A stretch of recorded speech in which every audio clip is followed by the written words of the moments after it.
So I'm going to discuss with you four different companies actually. First, TikTok. Second, Grab, which is a Southeast Asian company. We're going to discuss Sony, we're going to discuss Apple, and I'm going to conclude with 3 points on what ties all of these organizations together in the strategies that they're deploying and some of the news that I've seen over the last 30 days. Now, let's start with TikTok. I'm pretty sure that you heard of TikTok. I know you read about it every time, but let me decode why it is such a compelling company to watch. First, TikTok wants to be the Shopify of social media. It wants to enable every single brand, company, any offering that you have as a plug and play e-commerce model on the back of a social media architecture. But that's not all. Have you heard of baked feta cheese? If you have not, that is something you should look at. So there is a lady called Jenny Harian. She's a Finnish food artist who put up the baked feta cheese recipe on TikTok. And guess what? It's a viral sensation. What does it do to TikTok? TikTok now wants to open 300 restaurants through the ghost kitchens model, including tie-up with restaurants like Buca di Beppo, where suddenly they will reach roughly about 130 million active TikTok users through 300 restaurants with what they call as a pop-up food culture. Now, let me also share the power of TikTok.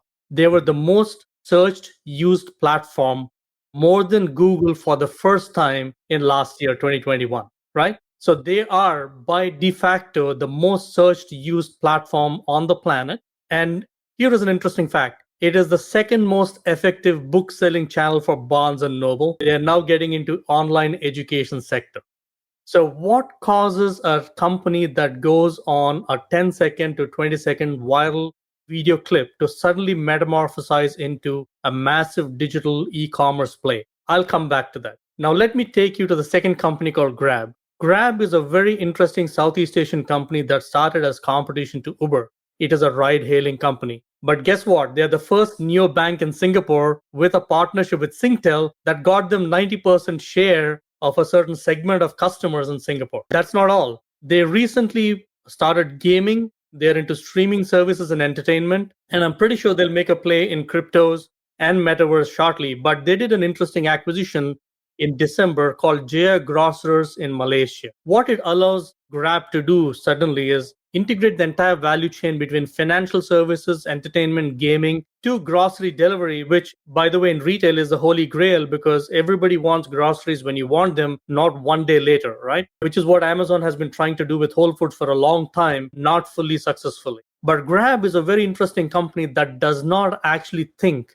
like a technology company. In one of the earlier episodes, I think Peter covered something called the race for the super app. Grab is right up there with Venmo, PayPal, and every other company that want to transform themselves as a super app company. And when Grab listed last month, I think on New York Stock Exchange, the entire credo of the CEO on why investors should flock to that company is because they want to be a super app company. Now, I'm going to dial you back to a few years, and many of the young watchers today may not know this. There was a product called Sony Walkman. Sony Walkman used two very archaic set of round-looking cylindrical batteries that you either had to recharge or throw away. It had a headphone, by the way, which had wires in those days, right? But now let me play it out in comparison with Apple. Apple had obviously the iPod, the iconic product that disrupted all of music industry and the players and everything else. Now imagine a Venn diagram. You have on the left circle, you have Sony Walkman. On the right circle, you have the iPod. At the intersection of this is an electric vehicle.